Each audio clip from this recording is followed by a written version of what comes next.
అందరికీ నమస్కారం అండి. ఆంధ్రప్రదేశ్ రాష్ట్ర ప్రభుత్వ ఉద్యోగులకు 12వ పీఆర్సీ కనీసం 2 టీఏ బకాయిలు విడుదల. సో, ఈ వీడియోలో వీటి గురించి పూర్తి వివరాలైతే తెలుసుకుందాం. సో, ముందుగా వీడియోని సపోర్ట్ చేసే వారందరూ కూడా వీడియోని ఒక లైక్ చేసి మీ తోటి ఉద్యోగ మిత్రులకు వీడియోని అయితే షేర్ చేయండి.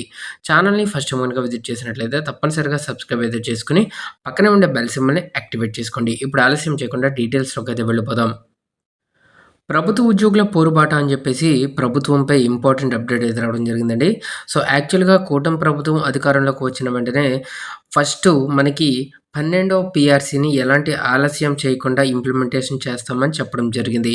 ఇకపోతే పెండింగ్‌లో ఉన్నటువంటి డీఏ బకాయిలను విడతల వారీగా, దశల వారీగా విడుదల చేస్తామని చెప్పడం జరిగింది. ఈ 2 హామీలు కూడా ప్రెజెంట్ ఏపీ ప్రభుత్వ ఉద్యోగులకు ఎటువంటి అప్డేట్‌ను కూడా ఇవ్వడం లేదు. ఈ 2 హామీలకు సంబంధించి. అసలు ఈ హామీలేమయ్యాయి?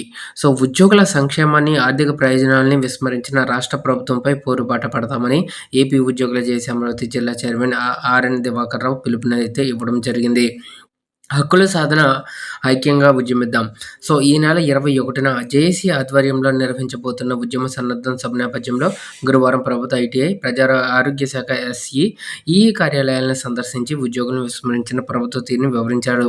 2 ఏళ్లలో కనీసం 2 డీఏలను కూడా ఇవ్వలేదని చెప్పడం జరిగింది. అధికారంలోకి వచ్చిన వెంటనే ఐఆర్ ఇస్తామని మేనిఫెస్టోలో ప్రకటించి ఇచ్చిన హామీని అమలు చేయలేదన్నారు. ఇక పీఆర్సీ కమిషన్‌ను ఇప్పటికే నియమించలేదన్నారు. ఉద్యోగుల ఆర్థిక ప్రయోజనాలను ప్రభుత్వం పూర్తిగా విస్మరించిందని మండిపడ్డారు.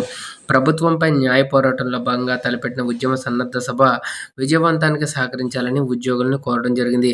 కార్యక్రమంలో అసోసియేట్ చైర్మన్ మల్లారాయుడు, కోశాధికారి సంతోష్ గౌడ్, ఉపాధ్యక్షుడు తోట చిన్నప్ప, కార్యనిర్వాహక కార్యదర్శి వెంకట శివప్రసాద్ తదితరులైతే పాల్గొనడం జరిగింది. సో, ఈ విధంగా ప్రభుత్వ ఉద్యోగులకి సంబంధించి వారి యొక్క హక్కుల సాధనకు సంబంధించి ఉద్యోగులైతే పోరుబాట కార్యక్రమం చేపట్టబోతున్నారండి. ఈ నెల 21న మనకి సభలనైతే నిర్వహించబోతున్నారు.